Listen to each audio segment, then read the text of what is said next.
En adición, otra de las cosas que hizo la defensa como parte del caso es que solicitó supresión de ciertas evidencias, la supresión de evidencia. Y de hecho, la información específica básicamente se filtró a ciertos miembros de la prensa. Habrán notado que yo en este análisis del caso de Verdejo, excepto los actores directos, o sea, juez, fiscalía, defensa, testigos, noten que yo no estoy trayendo a colación nombres de periodistas, medios, o sea, estoy evitándolo. Si lo he dicho, pues ha sido por excepción, porque no, ¿sabe? Yo no estoy aquí para formar un bochinche con ningún compañero, con nadie de la prensa, yo no estoy aquí para eso. Yo estoy aquí para analizarles el caso de Verdejo y la realidad de lo que ocurrió. Se solicita la supresión de ciertas evidencias, entonces, ¿qué pasa? Las mociones, el tribunal estableció una mordaza en donde las mociones que se le estaban presentando al tribunal no eran públicas. Este tema de la supresión de evidencia es extremadamente fundamental e importante. No solamente para este caso de Verdejo, para cualquier caso. Para un caso en el que usted pudiese estar involucrado. Tantas cosas que se hablan de los abogados, cosas negativas.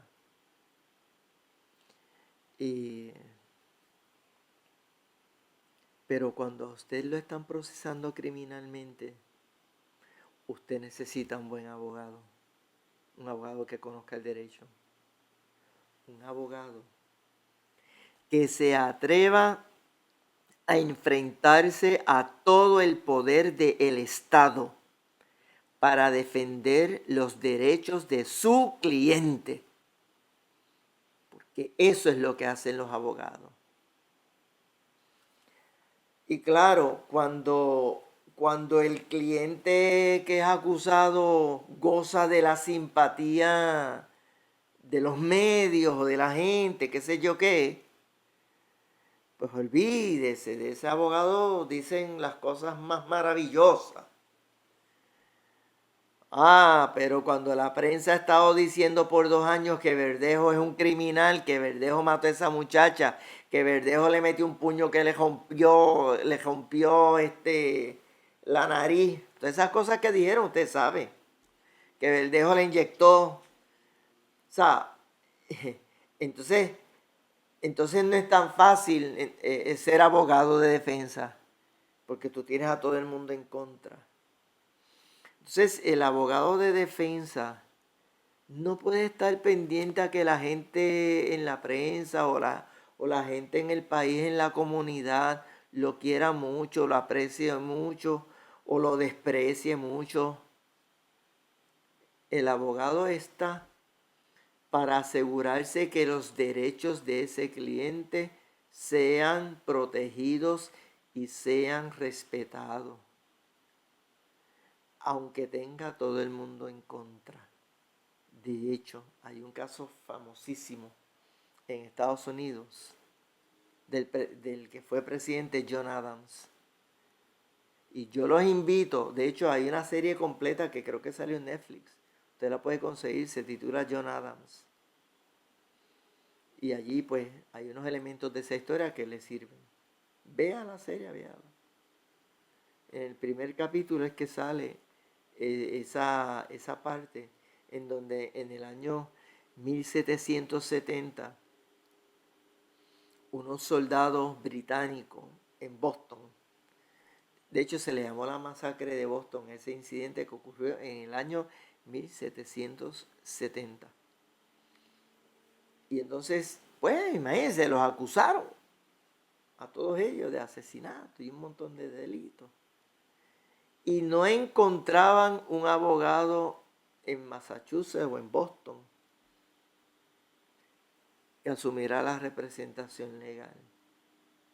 Y John Adams se atrevió a representarlo.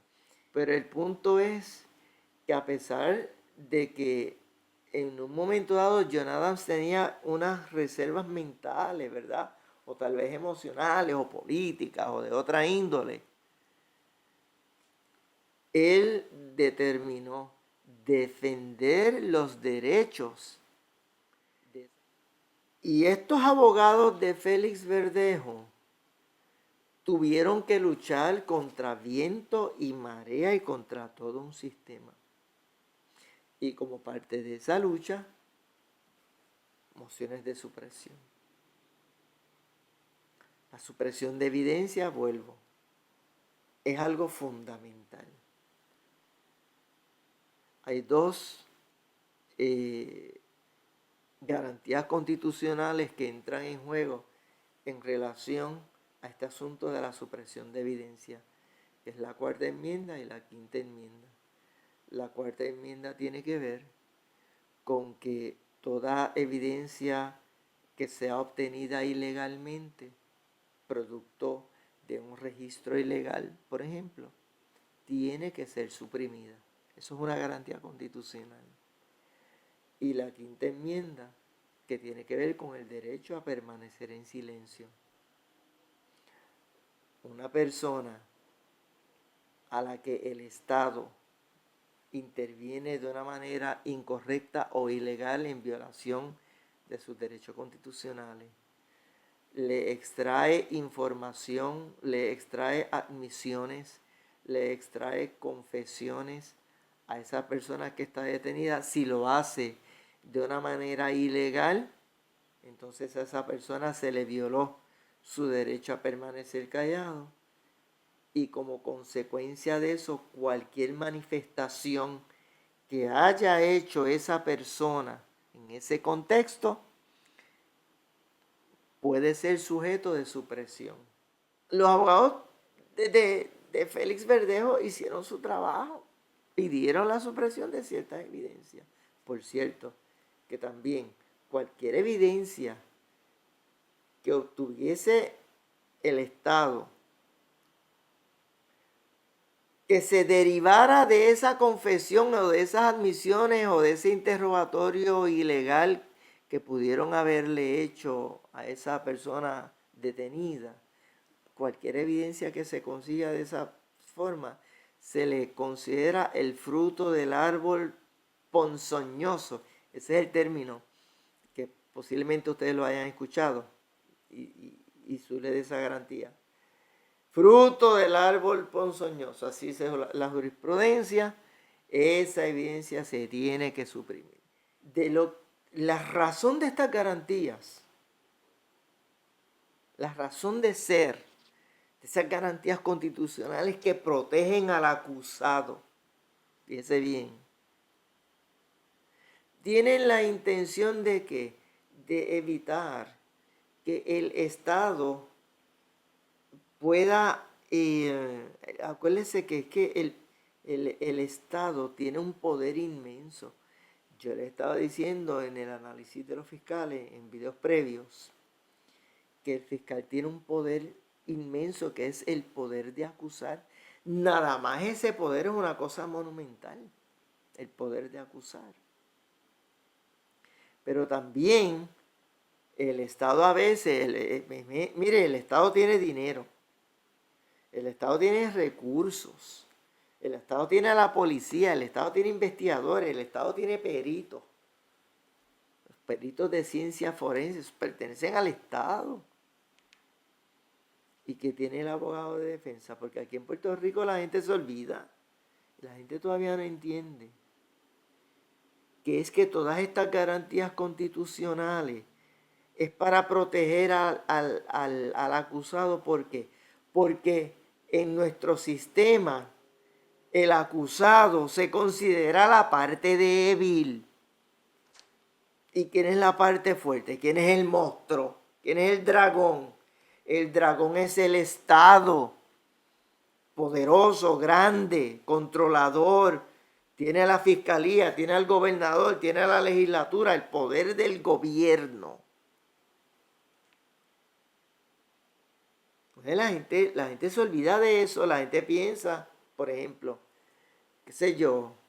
¿Por qué? Porque una persona tiene dinero o lo conocen por ahí, pues ya, olvídese yo. Mira, el acusado,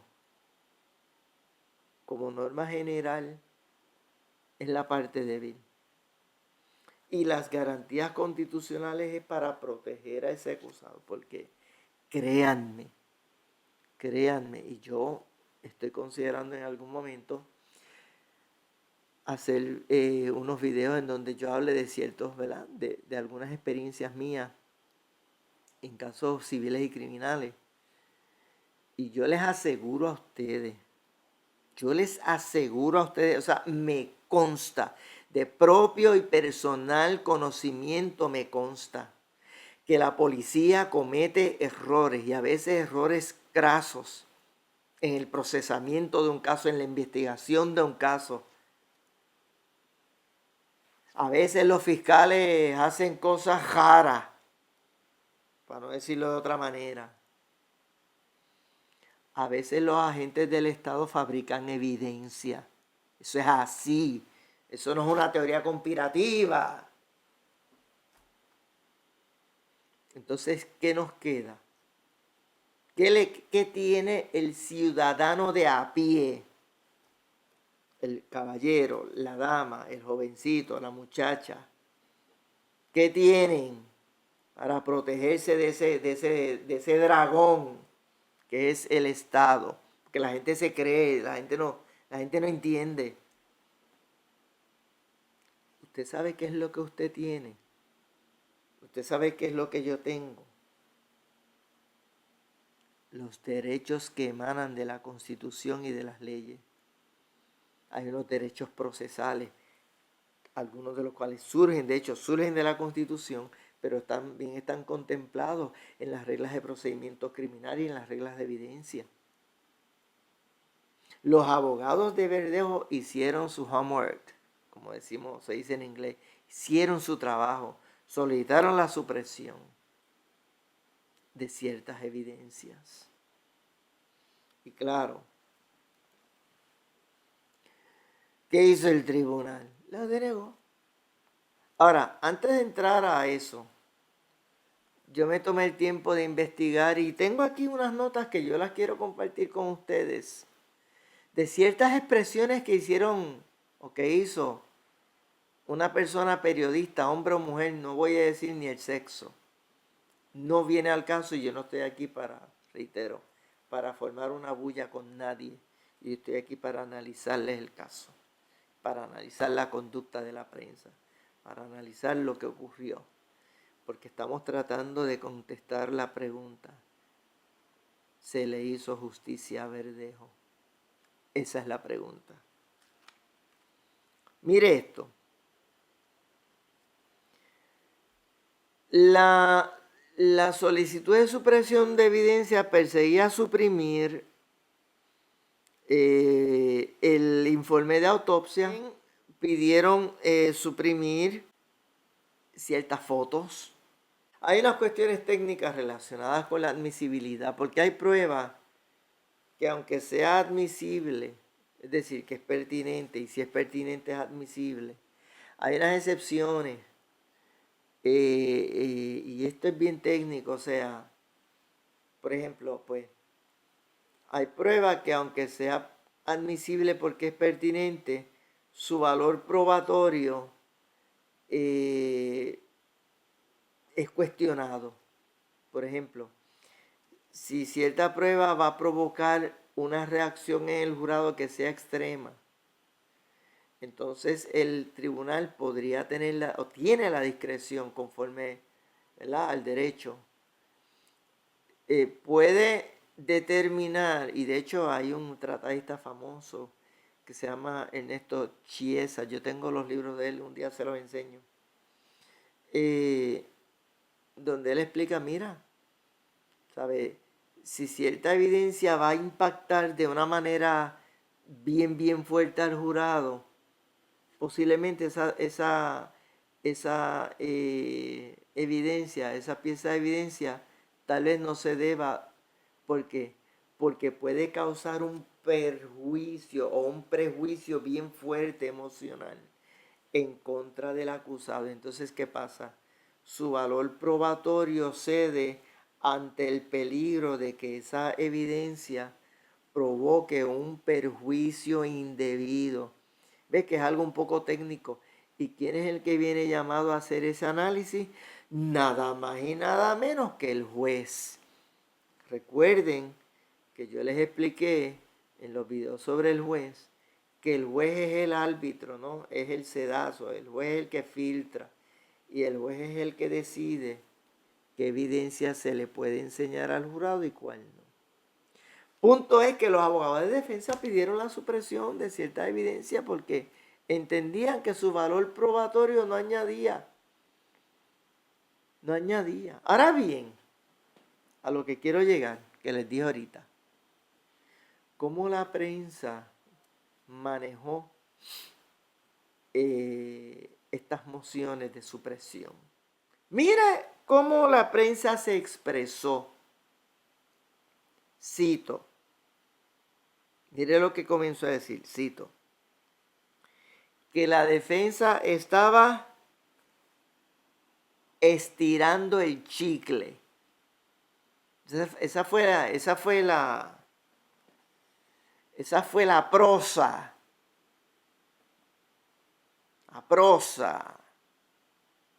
La joya literaria con la cual la prensa evaluó la moción de supresión de evidencia, que es una moción de extrema importancia para los acusados. Porque ese es el punto que yo quiero enfatizarle, mi gente. Es que los derechos individuales hay que respetarlos. Eso no significa que la persona va a salir inocente, porque ese es el problema que tiene la gente en la mente. Que piensan que porque cierta evidencia se suprime, ya se ganó, se perdió el caso. Bueno, pues uno no sabe. ¿Quién es el que tiene el deber de investigar y de procesar y de acusar? El Ministerio Fiscal es el que tiene que asegurarse que se hace una investigación correcta, pulcra, seria, bien hecha, ¿verdad? Bien hecha. No como la investigación que hicieron en el caso de Lorencito en Dorado, ¿verdad? Que esa investigación quedó patía al punto que los verdaderos responsables nunca han podido ser procesados criminalmente. Culpa de la policía, lamentablemente. Y dice que la defensa estaba tratando, mire lo que dice la prensa, y estoy tratando que, hablando hacia el jurado, que no puedan ver el nivel de crueldad, que el jurado no se impresione al ver las imágenes. Y cierro la cita. Mire, no es que el abogado no quiere ni no quiere, eso no es. Es que el abogado tiene una obligación ética, profesional, de impugnar y de pedir la supresión si hay una evidencia a base de la investigación que hace el abogado con su investigación, etcétera, los paralegales. Ellos tienen que explorar eso. O sea, no se trata de que el abogado quiere esconder, no es cuestión de esconder. Lo que está haciendo el abogado es asegurándose que el Estado haya cumplido y haya protegido y haya respetado los derechos constitucionales de ese acusado.